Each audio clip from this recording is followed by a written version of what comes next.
Solamente vamos a tener la ocasión de ver tres escenas, ¿no? de Eliseo, pero todo lo que es lo que se cuenta de Eliseo en el segundo libro de Reyes, fundamentalmente, pues es algo que puede ser enfocado, ¿no? Desde el punto de vista que vamos a ver ahora. Entonces, cuando leáis Eliseo, miradlo desde ese punto de vista.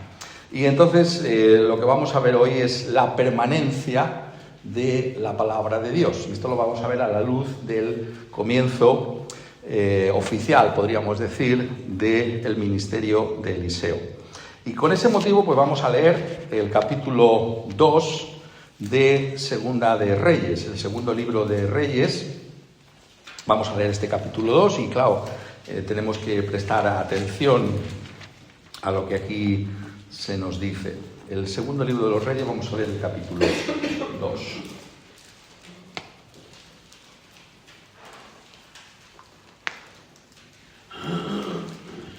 Aconteció que cuando quiso Jehová alzar a Elías en un torbellino al cielo, Elías venía con Eliseo de Gilgal. Y dijo Elías a Eliseo: quédate ahora aquí, porque Jehová me ha enviado a Betel. Y Eliseo dijo: vive Jehová y vive tu alma, que no te dejaré. Descendieron pues a Betel. Y saliendo a Eliseo, los hijos de los profetas que estaban en Betel le dijeron: ¿sabes que Jehová te quitará hoy a tu señor de sobre ti? Y él dijo: sí, yo lo sé, callad. Y Elías le volvió a decir: Eliseo, quédate aquí ahora, porque Jehová me ha enviado a Jericó. Y él dijo: vive Jehová y vive tu alma, que no te dejaré. Vinieron pues a Jericó y se acercaron a Eliseo, los hijos de los profetas que estaban en Jericó, y le dijeron: ¿sabes que Jehová te quitará hoy a tu señor de sobre ti? Él respondió: sí, yo lo sé, callad. Y Elías le dijo: te ruego que te quedes aquí, porque Jehová me ha enviado al Jordán.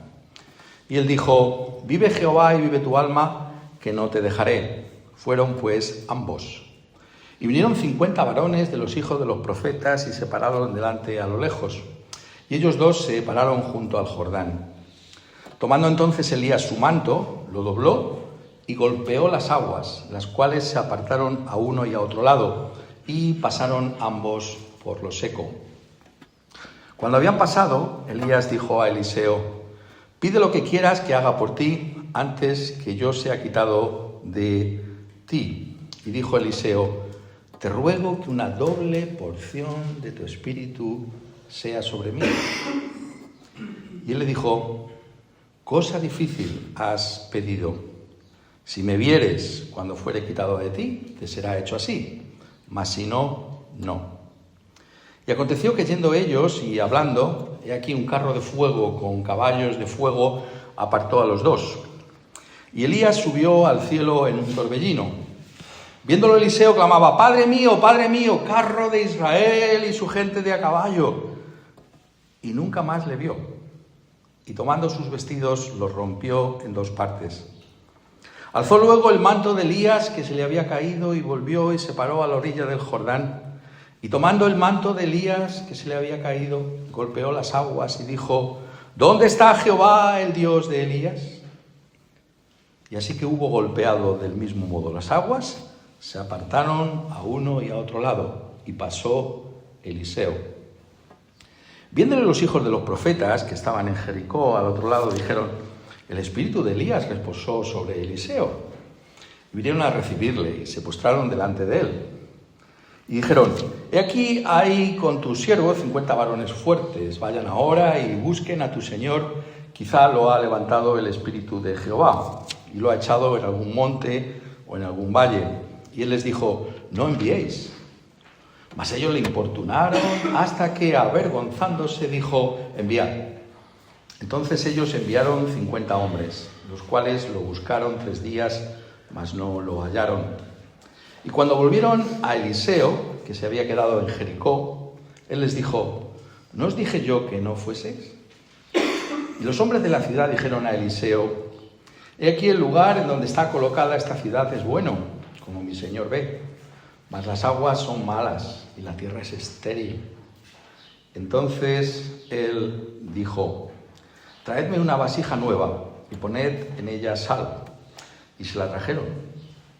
Y saliendo él a los manantiales de las aguas, echó dentro la sal. Y dijo: así ha dicho Jehová, yo sané estas aguas, y no habrá más en ellas muerte ni enfermedad.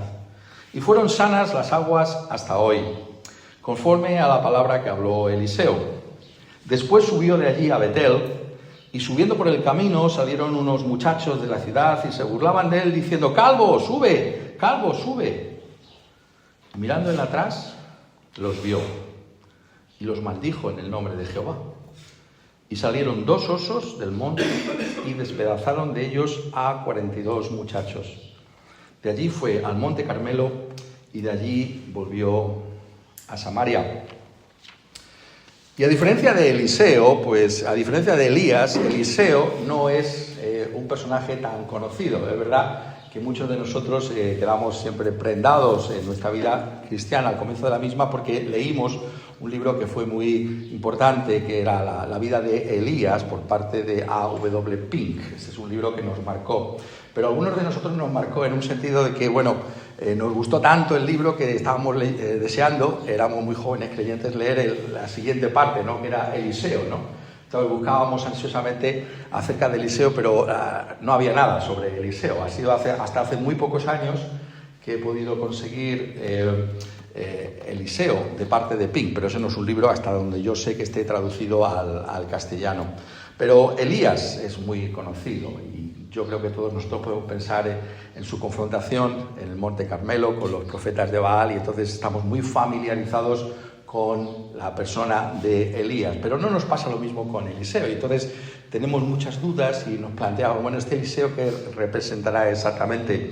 Y claro, los datos que hay acerca de su biografía pues son, desde nuestro punto de vista, no desde el punto de vista de aquel que escribió la Escritura, y eso siempre tenemos que tenerlo en cuenta, que es muy significativo nuestras valoraciones de las cosas, pero desde nuestro punto de vista serían escasos en ese sentido, si lo puedo expresar de esa manera.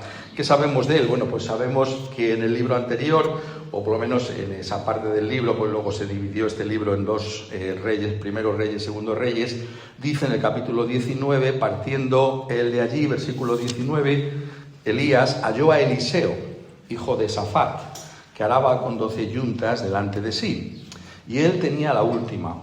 Y pasando Elías por delante de él, echó sobre él su manto. Entonces, dejando él los bueyes, vino corriendo en pos de Elías, y dijo: te ruego que me dejes besar a mi padre y a mi madre, y luego te seguiré. Y él le dijo: ve, vuelve, ¿qué te he hecho yo? Y se volvió y tomó un par de bueyes y los mató, y con el arado de los bueyes coció la carne y la dio al pueblo para que comiesen.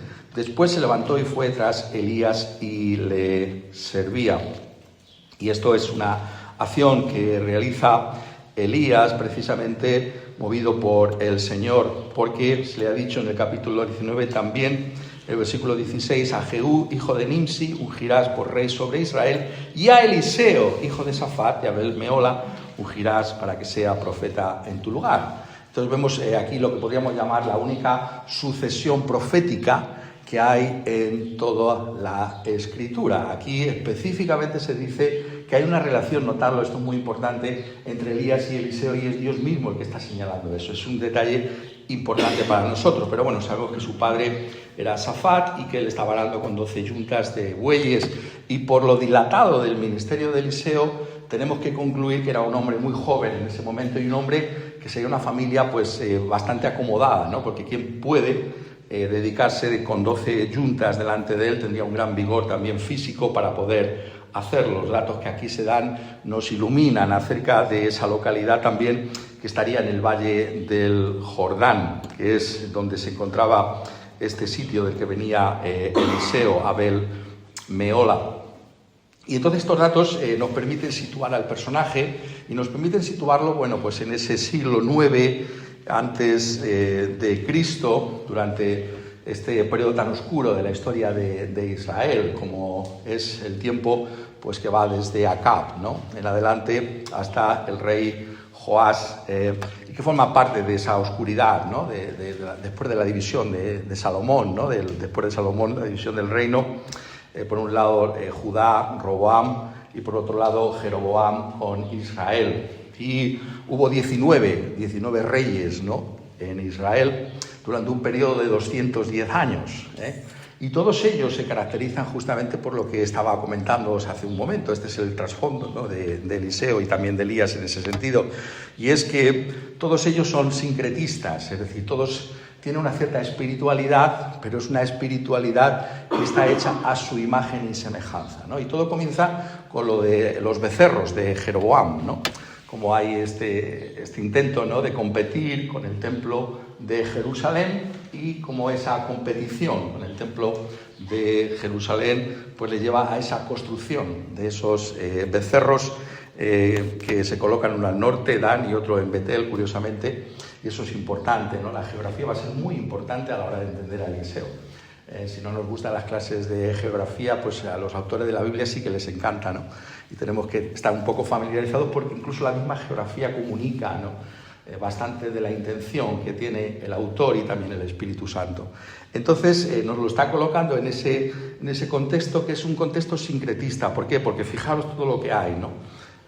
No hay nada nuevo bajo el sol, ¿vale? Porque tenemos a Yahvé, que de alguna manera pues no puede ser erradicado, ni siquiera por Jeroboam al construir los becerros puede erradicar a Yahvé, ahí está Yahvé. Pero bueno, ahora también hay unos becerros, ¿no?, que van a ser como sustitutos, pero que van a estar al lado de, No es que Yahvé quede excluido, pero están al lado de Yahvé. Y de alguna manera están con Yahvé, ¿no? Nuestra espiritualidad, ¿no? No quitamos una cosa, no quitamos el catolicismo romano, pero hay otras cosas que son muy interesantes, ¿no?, de los sufís y tal, y podemos ver el budismo siempre tiene una gran influencia últimamente en Occidente, podemos mirar otras cosas, ¿no? Entonces vais añadiendo, tenemos Yahvé, tenemos los becerros, pero por si fuera poco tenemos a Baal, claro. Baal es una divinidad muy importante, porque ya sabéis que las tormentas realmente dependen de Baal. Si llueve, será porque invoquemos el nombre de Baal, y es el dios de las tormentas el que va a hacer posible que llueva. Entonces tenemos que añadirle también, ¿no? No podemos vivir en una zona como esta, ¿no?, en esta tierra, sin Baal, ¿no? Y tampoco olvidemos a Asera, ¿no? Entonces vemos que hay este parque, ¿no?, de divinidades, ¿no?, a las que se está rindiendo, y ese contexto es el contexto de Elías y de Eliseo. Entonces nos va iluminando, ¿no? Y entonces cuando hoy en día decimos, no, pero es que hoy en día tenemos una espiritualidad que se compone de muchas cosas. Bueno, es que esto ha sido así siempre, ¿no? En este sentido, muy marcadamente en este Israel del que estamos hablando. Y entonces aparece esta figura que ya digo que es enigmática desde muchos puntos de vista para nosotros, y sobre todo si la contrastamos, como estoy diciendo, con Elías, mucho más conocido y mucho más famoso que Eliseo.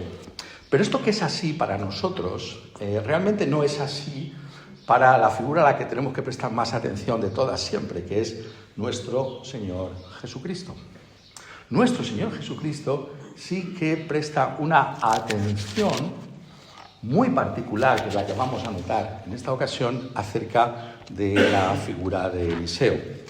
Y esto tiene que ver justamente con lo que el mismo Señor Jesucristo dice al comienzo de su predicación del Evangelio, tal como aparece en el Evangelio de Lucas y en el capítulo 4. Ya sabéis, algunos de vosotros, cómo se encuentra en la sinagoga de Nazaret, donde se había criado, dice Lucas 4:16, y como en el día de reposo entra en la sinagoga conforme a su costumbre y se levanta a leer. Y entonces, en la providencia de Dios, le es dado el profeta Isaías para leer, y lo que lees el capítulo 61 de Isaías: el Espíritu del Señor está sobre mí, por cuanto me ha ungido para dar buenas nuevas a los pobres. Me ha enviado a sanar a los quebrantados de corazón, a pregonar libertad a los cautivos y vista a los ciegos, a poner en libertad a los oprimidos, a predicar el año agradable del Señor. Y estas palabras tienen que ser vistas desde la perspectiva de Jesús, citando a Isaías como el manifiesto de su propio ministerio público. ¿En qué consiste la obra del Señor Jesucristo? Si no es en anunciar precisamente esas buenas nuevas del Señor que se encuentran en su propia persona, que se encuentran en la persona del Señor Jesucristo. Él es, sabemos que también es el enfoque de Lucas, el Salvador del mundo. Y es así como se presenta, ¿no? Y en medio de ese contexto, e ilustrando el texto, porque lo que tenemos aquí es una predicación, Lucas nos trae un resumen de esa predicación de Jesús a la luz de este texto. Su texto es Isaías 61. Y entonces, ¿qué es lo que hace aquí el Señor Jesús? Dice, y en verdad os digo, versículo 25, que muchas viudas había en Israel en los días de Elías, cuando el cielo fue cerrado por 3 años y 6 meses y hubo una gran hambre en toda la tierra. Pero a ninguna de ellas fue enviado Elías, sino a una mujer viuda en Sarepta de Sidón. Y muchos leprosos había en Israel en tiempo del profeta Eliseo, pero ninguno de ellos fue limpiado, sino Naamán el sirio. Entonces tenemos que darnos cuenta que estas referencias son importantes, ¿no? Porque, como se suele decir entre nosotros, no se dan puntadas sin hilo. Entonces, todo lo que dice la Escritura es muy importante, porque es palabra de Dios. Algunos pueden pensar, esto es un libro muy grande, pero es que cada palabra es importantísima. Y aquí está hablando específicamente de Eliseo, y lo está usando como paradigma de su propio ministerio, es decir, como un ejemplo de lo que va a ser su propio ministerio. Y eso es lo que tenemos que captar de Eliseo. Entonces, ¿qué está diciendo aquí? Bueno, pues que él realmente ha venido a ser ese salvador incluso para aquellos que no se esperan que puedan ser salvos, ¿no? Está siempre esa tentación perenne, ¿no?, que vemos entre el pueblo de Dios al nacionalismo, ¿no? Eso es una tentación constante. Nuevamente no voy a entrar en esa realidad, ¿no?, como he hecho antes, ¿no?, de las espiritualidades, ¿no?, porque no es el tema. Pero esto del nacionalismo cristiano es una tentación siempre, el nacionalismo judaico, ¿no? ¿Cómo te vas a ir, Jonás, ¿no?, cómo te vas a ir a predicar a esa gente tan desastrosa, ¿no?, como son los de Nínive, ¿no? Pues, entonces aquí está también pasando esto, está ocurriendo esto. Bueno, ¿a quién tiene que sanar los profetas de Dios? ¿A quién tienen que ayudar? ¿A quién? Pues a Naamán el sirio y una viuda que no forma parte del pueblo de Israel. Eso es. Y entonces está diciendo que la salvación de Dios es completamente inesperada, que no hay nada que merezcamos, ¿no? El problema que tiene pensar que esto es una cosa nuestra, de una nación en particular, es como si nos perteneciera a nosotros, cuando Dios, se nos dice, la Escritura es un Dios soberano y salva a quien quiere, sin que ninguno de nosotros podamos decir, ¿por qué haces esto? Y Dios se deleita en salvar a su pueblo. Y lo hace, en este caso, por medio de Eliseo. Jesús está diciendo, Eliseo va a ser el ejemplo, el paradigma de mi propio ministerio. Y entonces, claro, hacemos, ¿qué es Eliseo? ¿Qué significa Eliseo? No hemos dejado la palabra al final. Dios es Salvador. Ese es su significado, Elisha. Solo Dios te puede salvar. Entonces, para Jesús, Eliseo sí es importante. Y hay esa referencia ahí. Pero claro, estamos diciendo, bueno, pero también menciona a Elías. Claro, ya a eso voy ahora, ¿no? También menciona a Elías. Pues claro que menciona a Elías, porque Elías también aparece en los labios de nuestro Señor Jesucristo. Pero, notad bien, y aquí va a estar parte de lo que es importante para nosotros retener, si es posible, Elías sí que es mencionado más por nuestro Señor Jesucristo. Cualquiera de vosotros, si está familiarizado con la Escritura, sabe que Elías sí que aparece una y otra vez como algo importante. ¿Acaso no termina el Antiguo Testamento con esas palabras de Malaquías? Acordaos, 4:4, acordaos de la ley de Moisés, mi siervo, al cual encargué en Horeb ordenanzas y leyes para todo Israel. He aquí yo os envío el profeta Elías, antes que venga el día de Jehová, grande y terrible. Él hará volver el corazón de los padres hacia los hijos y el corazón de los hijos hacia los padres, no sea que yo venga y hiera la tierra con maldición. Entonces, una marca, una señal de que vendría el Mesías y que habría un precursor, ¿no?, que sería este Elías, ¿no? Y esto sabemos, ¿no? Por lo que nos enseñan los mismos evangelios, pues que causa furor, ¿no? Entre los contemporáneos de nuestro Señor Jesucristo. Y es interesante cómo es en ese mismo evangelio de Lucas, ¿no? Cuando va a nacer Juan el Bautista de una manera sobrenatural, que se le anuncia a su padre, a Zacarías, e irá delante de él con el espíritu y el poder de Elías, para hacer volver los corazones de los padres a los hijos y de los rebeldes a la prudencia de los justos, para preparar al Señor un pueblo bien dispuesto. Entonces vemos cómo se está acercando claramente la figura de Elías con la figura de Juan el Bautista. Y por si fuera poco, no solamente son inferencias que nosotros podemos sacar, sino que encontramos que en el Evangelio de Mateo, cuando nuestro Señor Jesucristo habla acerca de Juan el Bautista, dice en el capítulo 11 de Mateo, versículo 11, de cierto os digo, entre los que nacen de mujer no se ha levantado otro mayor que Juan el Bautista, pero el más pequeño en el reino de los cielos mayor es que él. Desde los días de Juan el Bautista hasta ahora el reino de los cielos sufre violencia y los violentos lo arrebatan. Porque todos los profetas y la ley profetizaron hasta Juan. Y si queréis recibirlo, él es aquel Elías que había de venir. Entonces, ¿quién es el Elías que estaba anunciado en Malaquías? ¿Por qué es importante la figura de Elías? Bueno, está diciendo Jesús mismo, porque Elías, lo que es Elías, lo que representa a Elías, lo que es exactamente Elías, es Juan el Bautista. Y eso nos permite entonces ahora ver quién es Eliseo. ¿Quién es Eliseo? Sino justamente aquel que anticipó a nuestro Señor Jesucristo mismo. Por eso la falta de referencias a Eliseo en comparación con Elías, por parte del mismo Señor Jesucristo. Porque hay esa continuidad. Elías, Eliseo, Juan el Bautista, nuestro Señor Jesucristo. Y entonces, si somos capaces de mantener este modelo delante de nuestros ojos, vemos la trascendencia que tiene el ministerio de Eliseo. Entonces, para ese Israel del siglo IX antes de Cristo, y como es palabra de Dios para nosotros hoy. Es así como tenemos que contemplar. De repente nos hemos topado con la gloria del Señor Jesucristo, anticipada en Eliseo.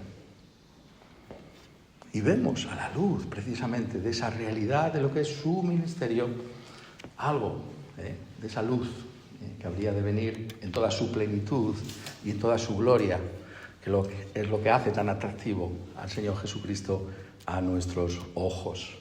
Y es así como tiene que ser visto. Entonces, Eliseo está funcionando no solamente como esa palabra de Dios, que lo es, sino como esa palabra que está anticipando la palabra encarnada de Dios, a nuestro Señor Jesucristo mismo. Eso es lo que nos está diciendo el texto. Nos está diciendo el texto de toda la Escritura, viéndola desde ese punto de vista, ¿no? Viendo a Eliseo, ¿no? Desde el punto de vista del Nuevo Testamento. Es así como tenemos que contemplarlo, ¿no? Y esa es la lectura que tenemos que hacer siempre de las Escrituras, ¿no? Cuando vamos a los textos, y esto tenemos que recordarlo constantemente, ya que estamos diciendo de la prioridad de la Biblia entre nosotros, tenemos que darnos cuenta que nosotros no hacemos una lectura, lo voy a poner de una manera también algo más provocativa, no hacemos una lectura meramente judaica de la Biblia. No somos judíos, somos cristianos. Y eso significa que nuestra hermenéutica es cristiana.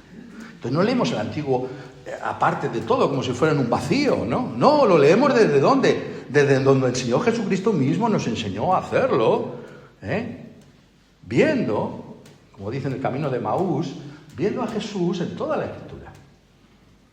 Esa es la lectura que tenemos que hacer de la Escritura. La lectura es siempre, ¿dónde está el Señor Jesucristo aquí? Porque ese es el centro de nuestra fe, ¿no? Alguna vez, esto es una tentación perenne de la Iglesia, ¿no? Decía Jorge Whitfield, ¿no? El gran evangelista británico del Gran Despertar, que estuvo también en América, decía, hablando de un cierto arzobispo anglicano, Tillotson, decía: este sermón que acaba de predicar este obispo, era un hombre joven, ¿no? Y más provocativo, quizás con el paso de los años lo vuelvo más suaves, ¿no? Pero aparte de eso, dice, este mensaje del obispo Tillotson se podía haber predicado, lo predica en una catedral cristiana, se podía haber predicado en una mezquita o en una sinagoga y nadie se habría dado cuenta de que era un mensaje cristiano. Habría sido aceptable para un rabino y para un imán. Tenemos que tener mucho cuidado con esto, porque nosotros somos cristianos. Y somos cristianos porque somos llevados a leer la Biblia desde Cristo y para la gloria del Padre en la persona del Señor Jesucristo. Y eso es lo que significa hoy en día también la prioridad de la Escritura. ¿Hasta qué punto estamos viendo la Escritura desde esa manera? Y claro, esto hay que mirarlo, ¿no? No se trata simplemente de afirmarlo, ¿no? Y estamos procurando que Eliseo, por tanto, en ese sentido nos pueda ayudar. Y está ahí el misterio de Eliseo desvelado de algún modo, ¿no? ¿Por qué? Porque es una figura enigmática, porque es precisamente el que está apuntando con toda claridad a nuestro Señor Jesucristo. Y entonces vemos todas las acciones, ¿no? del ministerio de Eliseo desde ese punto de vista del Señor Jesucristo. Y es así como tenemos que considerarlo, ¿no? Y esto sería la introducción, no haremos la introducción. Claro, en la primera sesión tiene que haber una introducción, ¿no? Para todo, y ahora empezaría realmente el mensaje de la primera sesión, ¿no? Y el mensaje, estamos diciendo que es... ¿Cuál es el mensaje de Segunda de Reyes, capítulo 2? Bueno, pues el mensaje está muy claro. La permanencia de la palabra de Dios. Elías ha sido llevado. ¿Está el pueblo de Dios desprovisto de la palabra de Dios? Nunca. Nunca. Ahí está Eliseo. Eliseo, que es la permanencia de la palabra de Dios con su pueblo. La permanencia de la palabra de Dios con su pueblo en las circunstancias más oscuras que nos podemos imaginar. En ese sincretismo, ¿no? En esa apostasía, ¿no? Que no es completa, ¿no? Muchas veces tenemos también esa tendencia hoy en día. Todo está en la Escritura. Cuando nos vemos estamos siempre ahí retratados. Pensar que las cosas cada vez van...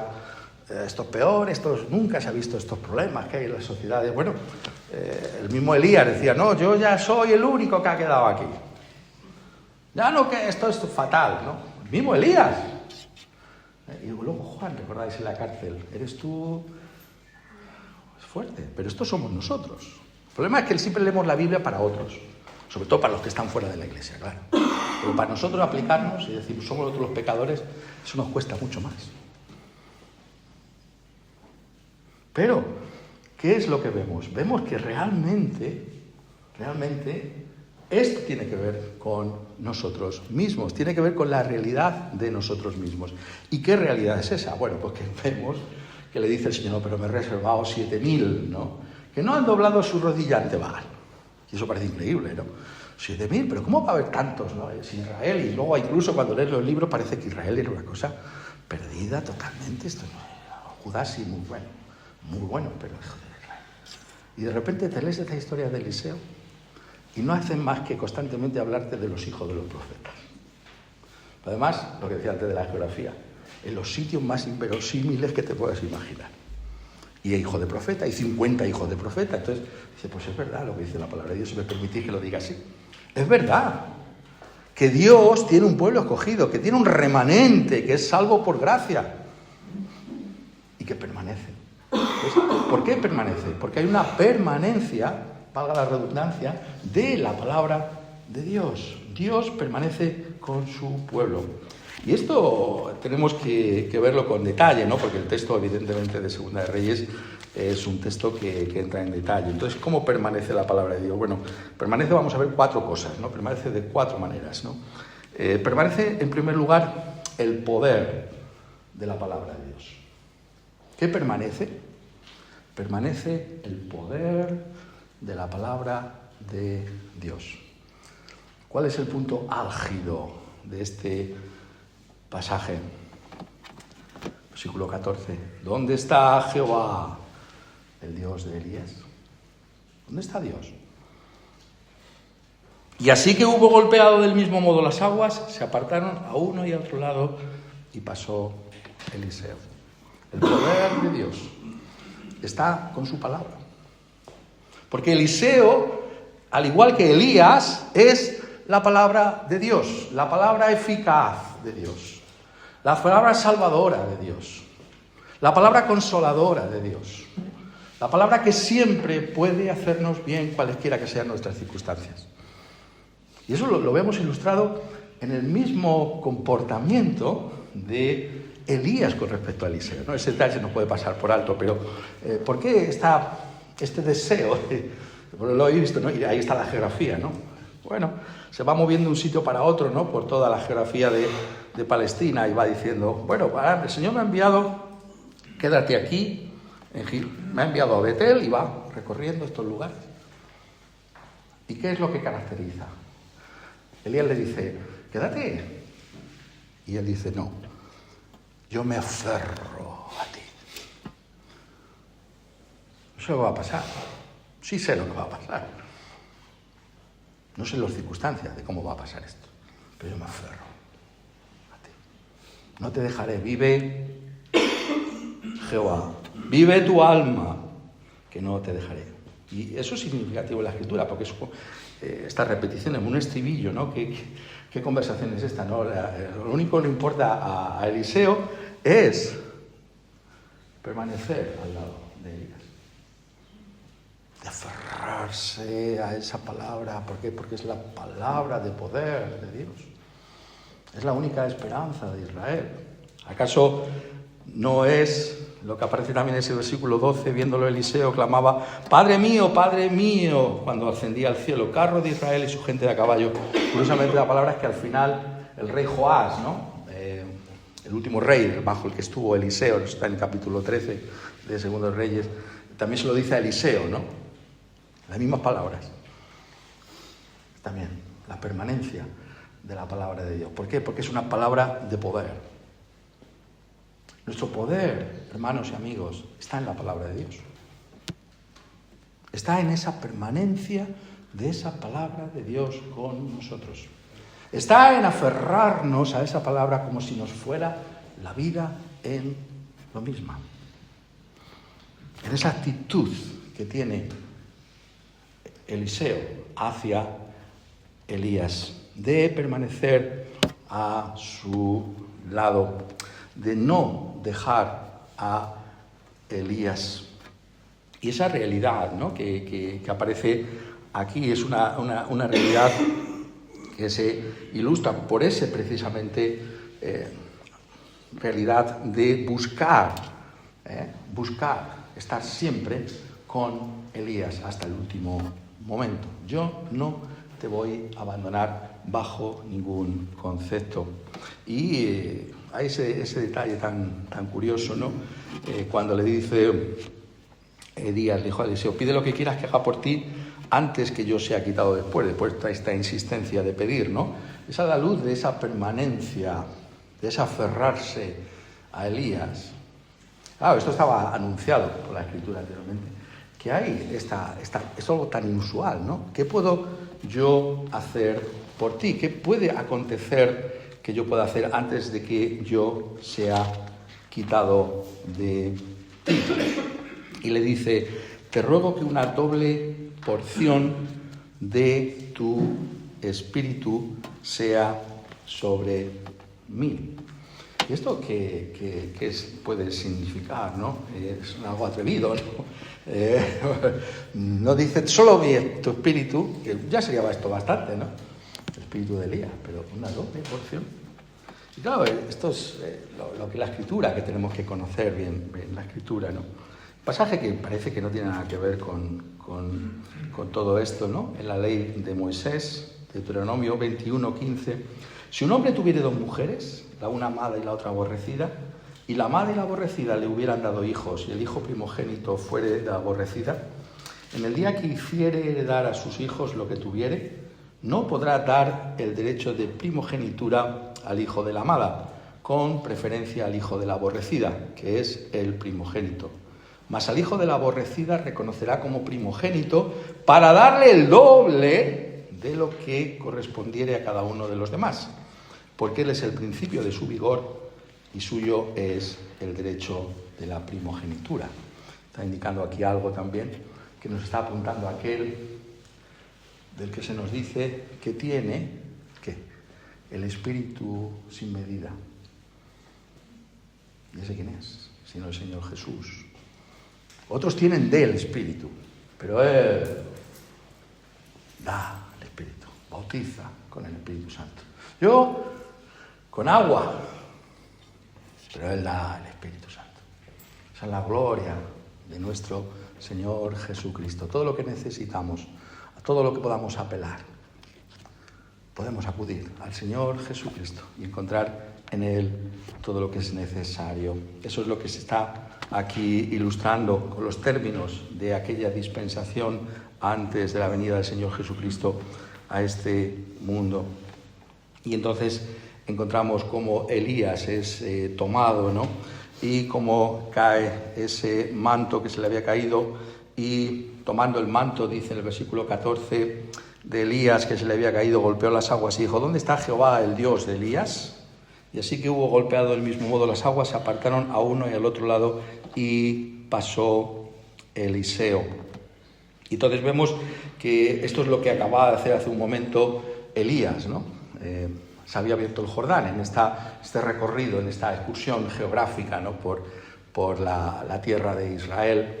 Ellos han recorrido todo este sino y ahora van otra vez al Jordán. Entonces el manto de Elías ha sido recogido por Eliseo y golpea. ¿Y qué pasa? Que se abre también el Jordán. La permanencia de la palabra de Dios, la permanencia del poder de la palabra de Dios. Pero notad que la geografía para el autor de Reyes es muy importante, porque lo que se abre es el río Jordán. Eso no es un detalle insignificante. ¿Por qué Jordán? Claro. Se abrió ante Elías el Jordán. ¿Y quién abrió antes el Jordán? Sino Dios, por medio de Josué. Entonces te está diciendo, y esto es lo que tenemos que ver, que es la permanencia de la palabra de Dios. Que al igual que la palabra de Dios estuvo con Josué, al igual que estuvo con Elías, está con Eliseo y está con nosotros. Porque alguien más grande que Eliseo nos ha dado de su Espíritu Santo y nos ha dado su palabra. Y por tanto, no es un momento, ningún momento de la historia de la Iglesia, y menos ahora, si lo puedo decir así, para tener una actitud pesimista y derrotista. Porque ¿acaso no está con nosotros Jehová, el Dios de Elías? ¿Acaso no permanece con nosotros esa palabra? Y nuestra actitud es: no, es que esto está muy mal, es que esto aquí no hay ya solución ninguna. No puede ser, no. Dios está con nosotros. ¿Quién contra nosotros? Esa misma palabra que actuó entonces es la palabra que está con nosotros.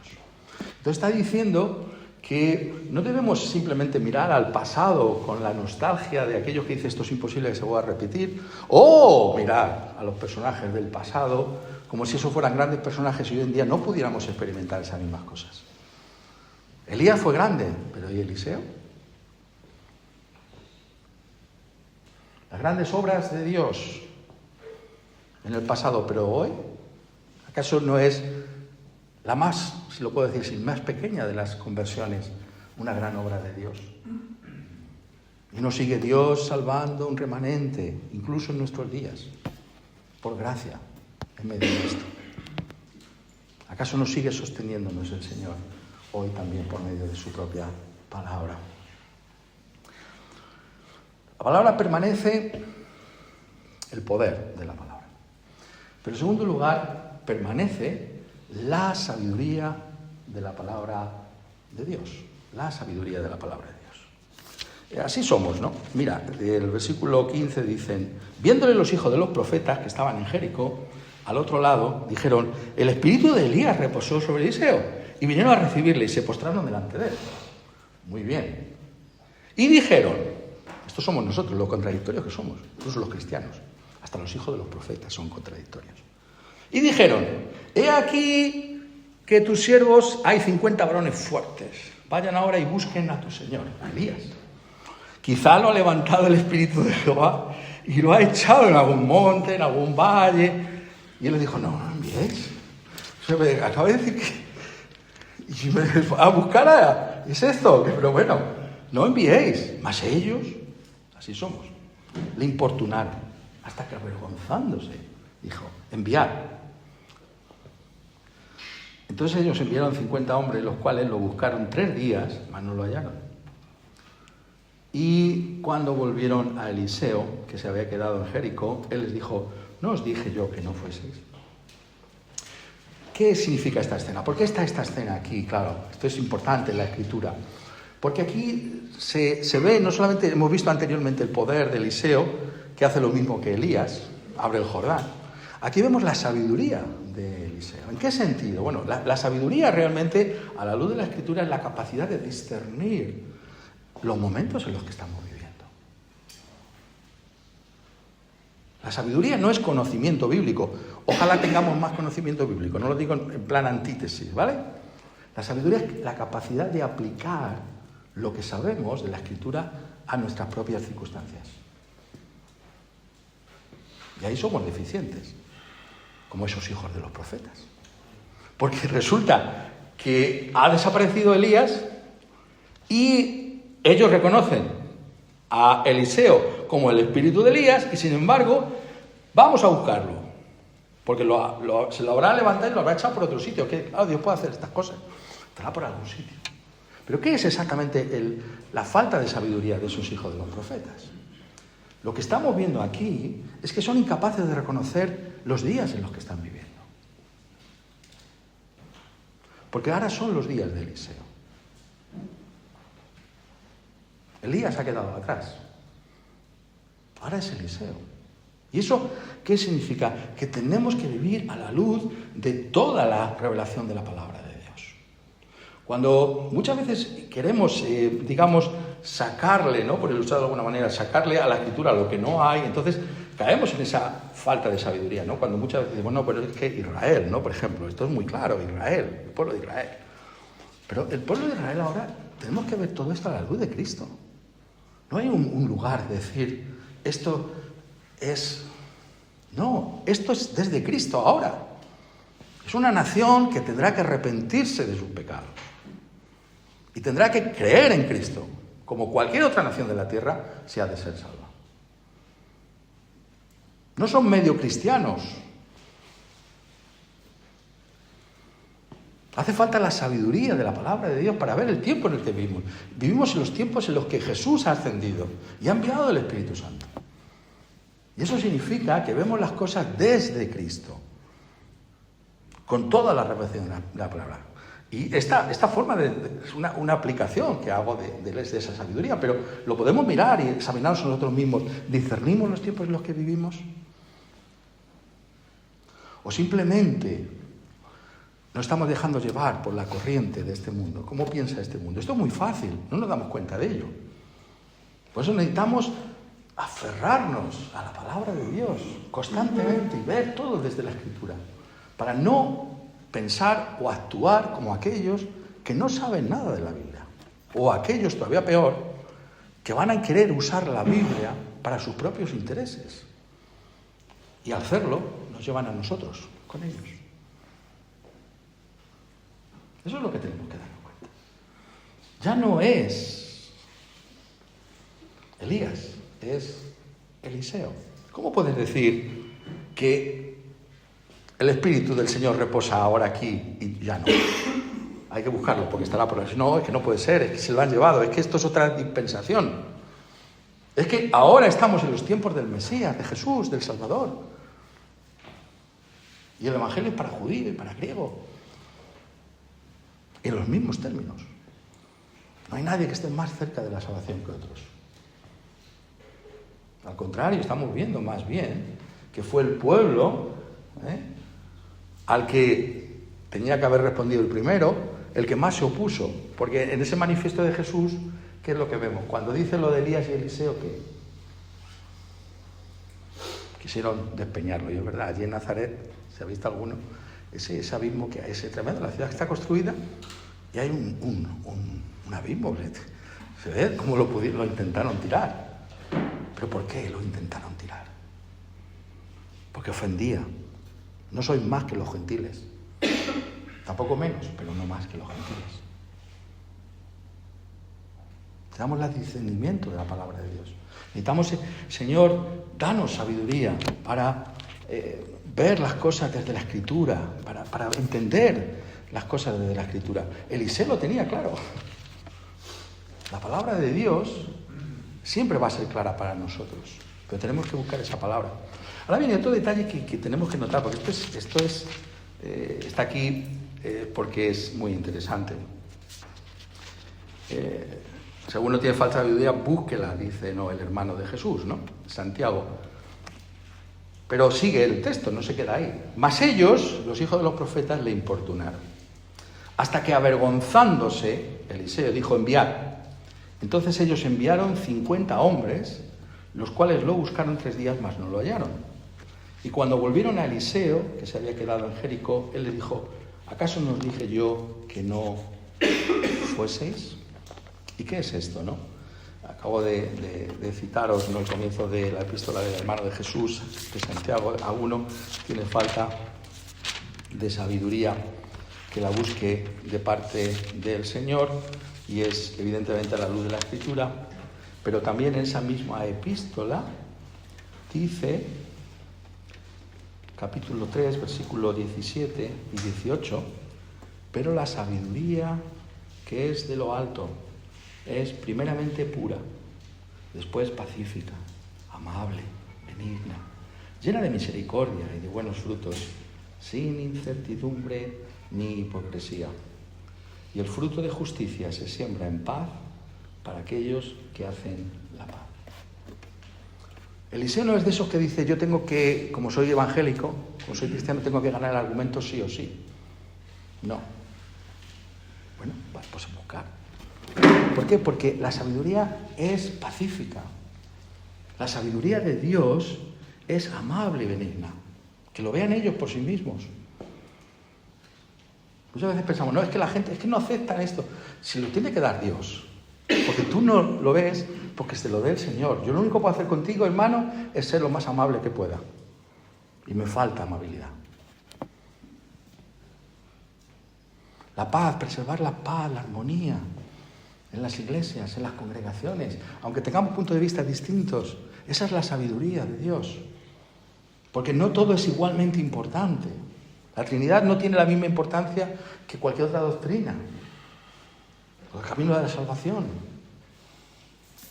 No, tenemos que buscar esa sabiduría, que busca el consenso y la paz en el pueblo de Dios. Eso es lo que está diciendo que hace. Dice: bueno, tú pues a buscarle, y luego ya vienen y pues no hemos encontrado. Entonces, no tiene que más que decir nada Eliseo. Ellos mismos se han dado cuenta.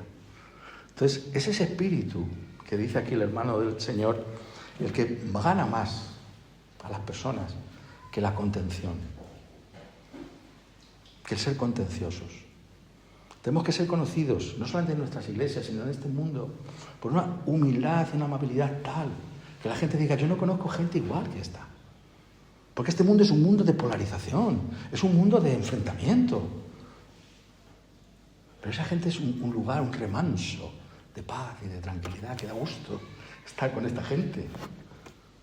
Y esa es la sabiduría que trae la palabra de Dios. Eliseo no le replica, dice: bueno, vale, pues vale, al final cuando le insisten tanto, pues ir a buscar. Vosotros lo veréis. Esa es la sabiduría de Eliseo. Poder, sabiduría. La palabra de Dios, en tercer lugar, permanece con nosotros por su gracia, con su gracia. Es importante notar este primer milagro. Claro, no considero lo que ha hecho con respecto al Jordán en ese sentido como milagro, porque el milagro es específicamente lo que tiene lugar aquí. Notadlo cuando han vuelto.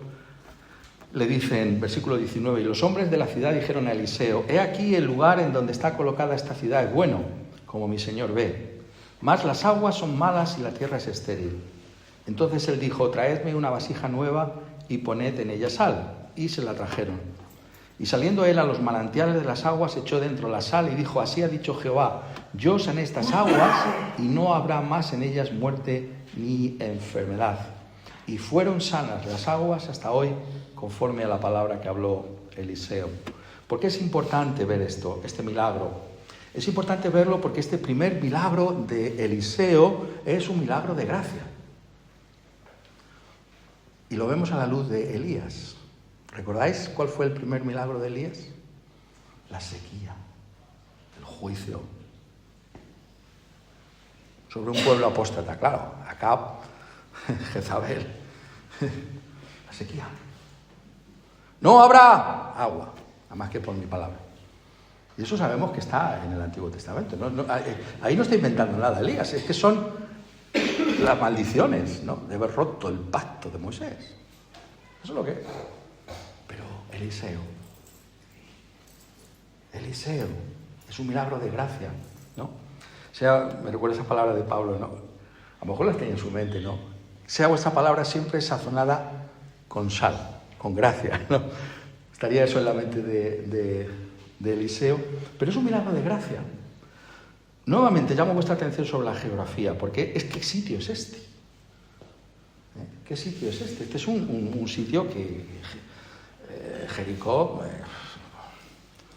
Jericó es la primera ciudad que se toma y ¿qué pasó con ella? Ahí no iba a surgir nada más. Y aparece también en el relato de Reyes, ¿no?, la maldición de Dios sobre ese sitio, sobre Jericó, por todo lo que había significado.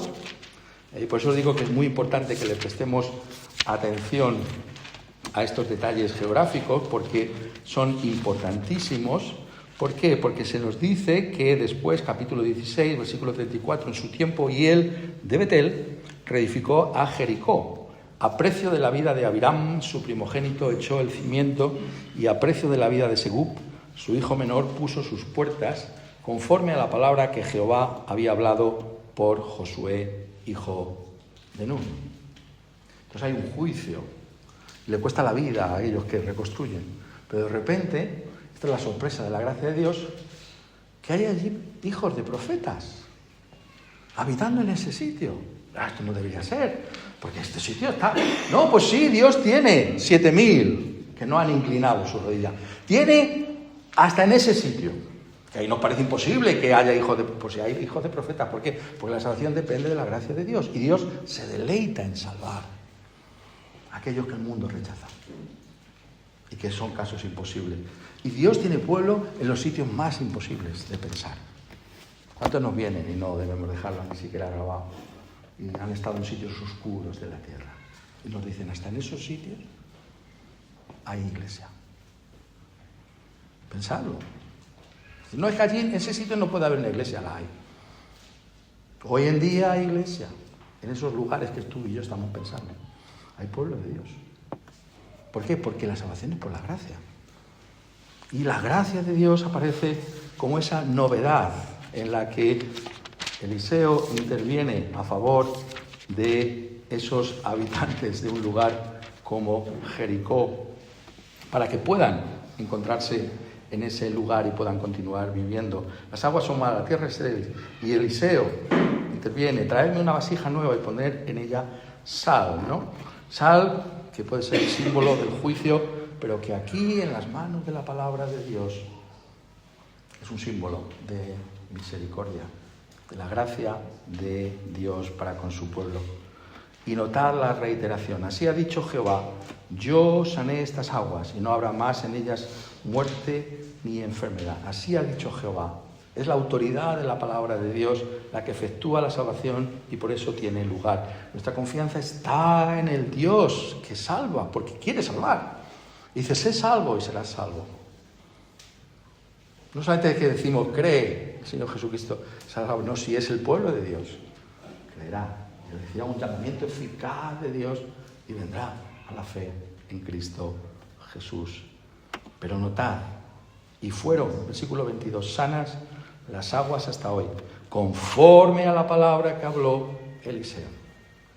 Y esos detalles son los que no tenemos que perder. Todo está rodeado por el énfasis en que la palabra de Dios es eficaz y efectiva. Así ha dicho Jehová, conforme a la palabra de Jehová. Esa es la permanencia de la palabra de Jehová. Esa confianza en que esa palabra puede efectuar aquello para lo que fue enviada. ¿Acaso no deberíamos predicar y evangelizar con esa confianza? ¿Acaso no deberíamos ir a las personas con la confianza no puesta en que esa persona pueda responder, porque no puede responder, sino que la palabra puede tocar ese corazón, puede traerla al arrepentimiento y a la fe en el Señor Jesucristo? Eso es lo que aquí se nos está diciendo. Es como si dijera, confiad en la palabra. Eliseo está aquí ahora. ¿Qué es la palabra? Lo que importa es la palabra. Y esa palabra, fíjate lo que hace, lo primero que hace. Ahora pueden vivir ahí porque el agua es un agua que se puede beber, se puede usar. El agua de vida que nos trae el Señor Jesucristo. Vida que tenemos en el Señor Jesucristo. ¿Acaso no es esa la expectativa del Evangelio? ¿Acaso incluso en las traducciones no podemos notar la emoción, si lo puedo decir así, del corazón de nuestro Señor Jesucristo? Hola, ¿con quién? Con una mujer samaritana de una vida. Pero dice, cualquiera que bebiere de este agua volverá a tener sed, mas el que bebiere del agua que yo le daré no tendrá sed jamás, sino que el agua que yo le daré será en él una fuente de agua que salte para vida eterna.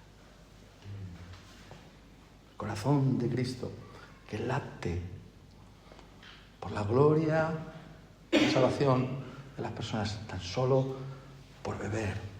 Lo que yo doy no lo puede dar nadie. El Evangelio tiene promesa para esta vida y para la venidera. Trae satisfacción y plenitud a nuestra vida ahora y lo hace para siempre.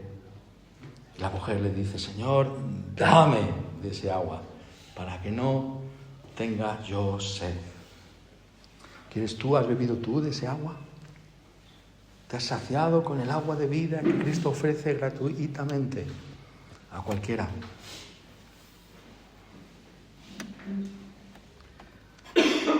La gracia de Dios y finalmente el juicio de Dios. El juicio de Dios.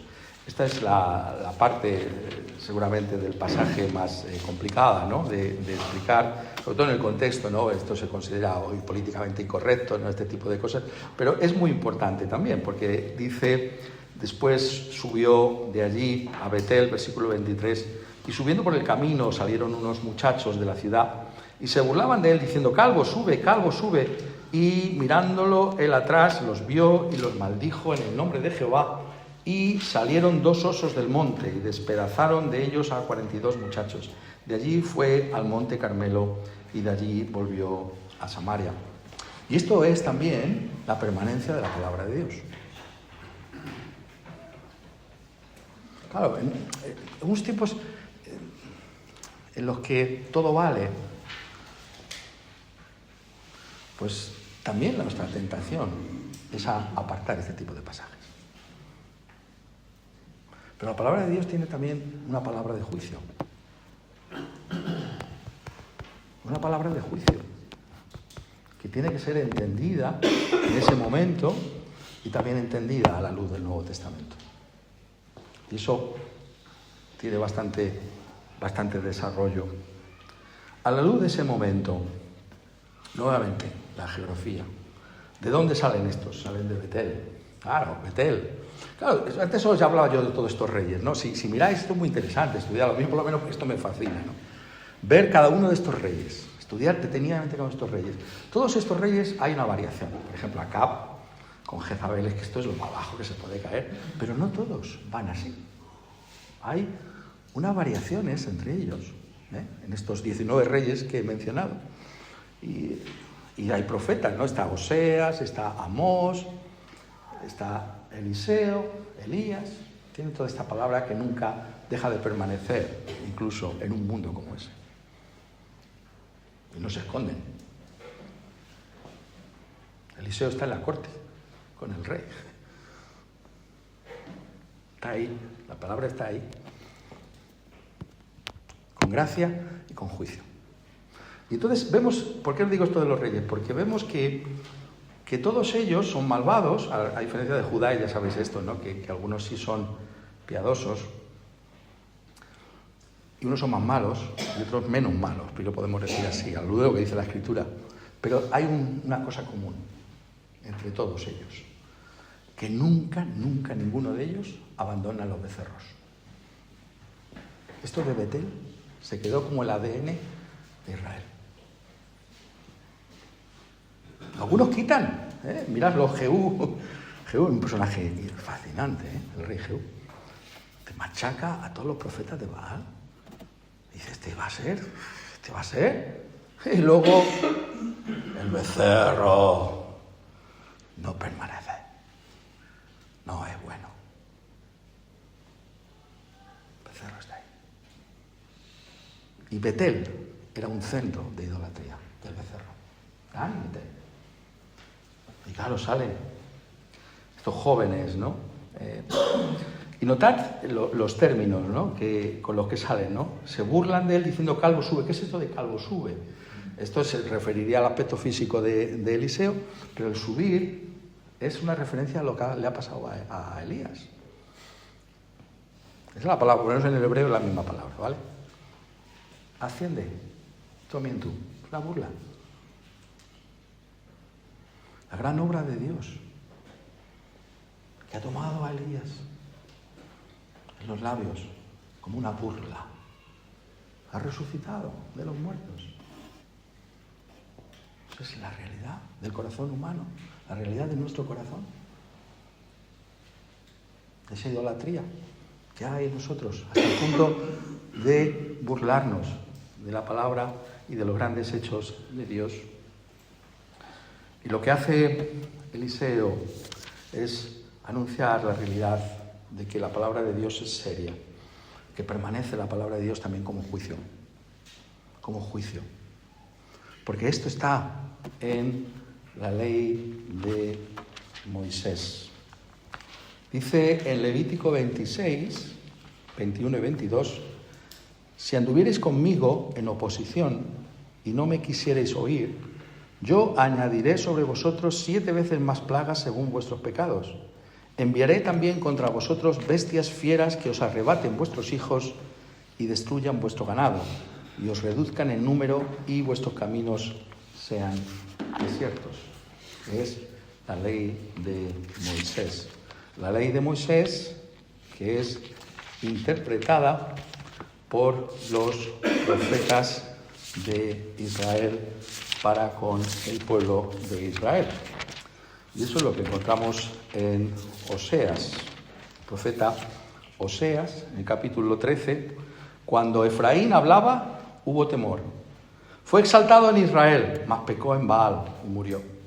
Y ahora añadieron a su pecado y de su plata se han hecho según su entendimiento imágenes de fundición, ídolos, toda obra de artífices, acerca de los cuales dicen a los hombres que sacrifican, que besen los becerros. ¿Y cuál es el juicio? Versículo 7, Oseas 13. Por tanto yo seré para ellos como león, como un leopardo, en el camino los acecharé. Como osa que ha perdido los hijos, los encontraré y desgarraré las fibras de su corazón. Y allí los devoraré como león. Fiera del campo los despedazará. Te perdiste, oh Israel. Te perdiste, oh Israel. Pero, dice Oseas, mas en mí está tu ayuda. El juicio de Dios la permanencia de la palabra de Dios como juicio. Y eso no es solamente un tema del Antiguo Testamento. ¿Acaso esa palabra tiene una extraordinaria relevancia constantemente en toda la dispensación cristiana? ¿Acaso no nos enseña el apóstol Pablo Romanos 11, versículo 22? Mira pues la bondad y la severidad de Dios. La severidad ciertamente para con los que cayeron, pero la bondad para contigo, si permaneces en esa bondad, pues de otra manera tú también serás cortado. Mira la severidad de Dios y la bondad de Dios. No podemos jugar con Dios. Permanecer fieles a la palabra de Dios significa que hay un juicio, que hay una realidad de juicio para el impenitente, para aquel que no quiere saber nada de Dios, se aparta de Dios. Pero bondad también para todo aquel que se vuelve en la persona del Señor Jesucristo para ser salvo por Él.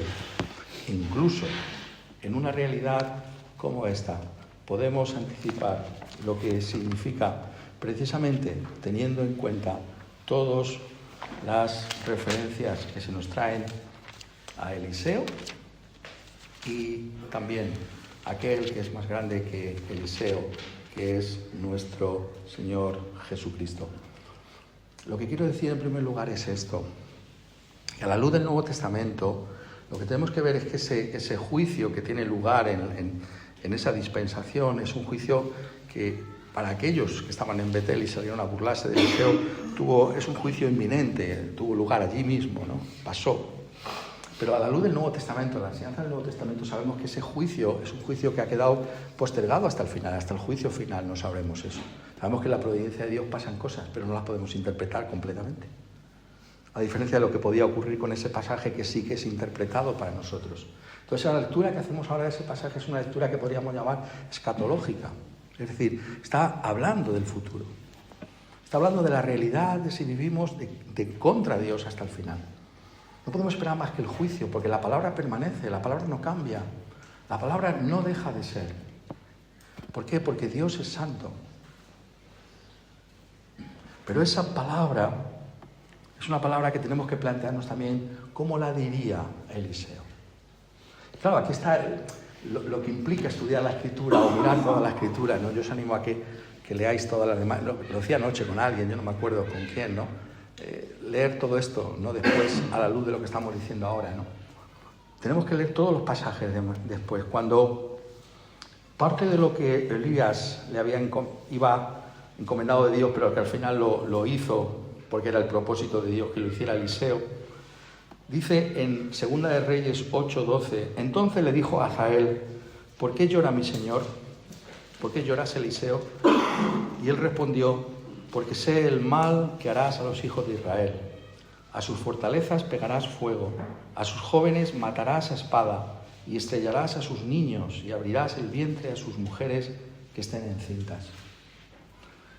¿Qué está diciendo esto sino ilustrando ese otro carácter más completo y perfecto que el de Eliseo que encontramos en el Nuevo Testamento? Cuando vio la ciudad de Jerusalén, lloró sobre ella.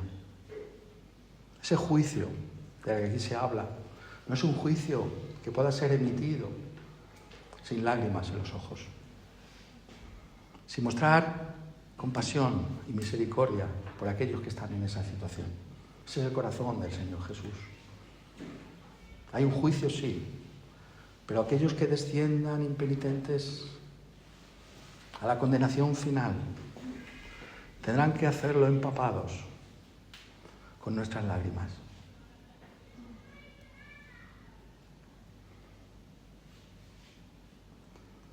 Porque ese es el espíritu de nuestro Señor, que ha venido a salvar, que tiene compasión y misericordia de los pecadores. Y lo que está diciendo un texto como este es que no tenemos por qué perdernos. ¿Por qué lo está diciendo? Porque ese pacto de Moisés tiene que ser visto a la luz del pacto de Dios. del pacto de la redención, del pacto de la gracia, ese pacto en el que Dios ha prometido salvar a su pueblo por gracia. Pero ¿cómo lo salva? Aquí está el quid de la cuestión finalmente. ¿Cómo lo salva? Hubo uno que en una cruz del Calvario estuvo dispuesto a llevar ese justo juicio de Dios sobre sí. Ese justo juicio de Dios, precisamente porque es justo y no puede ser quitado, es el que Él mismo arrostró en aquella cruz, para que tú y yo ahora podamos ser perdonados. Eso es lo que significa creer, que Él se identificó con nosotros completamente. Eso es lo que significa la doctrina del pacto. En el pacto Él adopta como nuestro fiador todo aquello que está en contra nuestro. Es el avalista que tiene que salir al paso de la bancarrota de aquel que no puede responder por sí mismo. Ese es Cristo, ese es el fiador en nuestro lugar, como dice esa canción. Él es aquel que estuvo dispuesto a llevar ese juicio. Y por tanto ese juicio tan riguroso y severo que se anuncia en la Escritura es un juicio que nosotros podemos dejar a un lado para nosotros personalmente, si confiamos en aquel que salva, aquel que era presentado como el Salvador del mundo, ya anunciado y anticipado en la figura de Eliseo. Así es como tenemos que vivir, a la luz de esa realidad, la permanencia de esa palabra. Esa palabra está con nosotros, es nuestra confianza. ¿Dónde está el Dios de Elías? Está aquí, con nosotros. Está aquí con esta generación.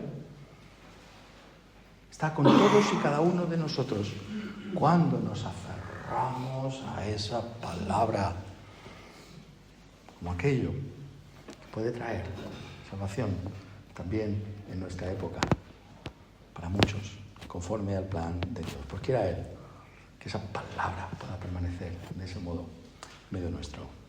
Amén.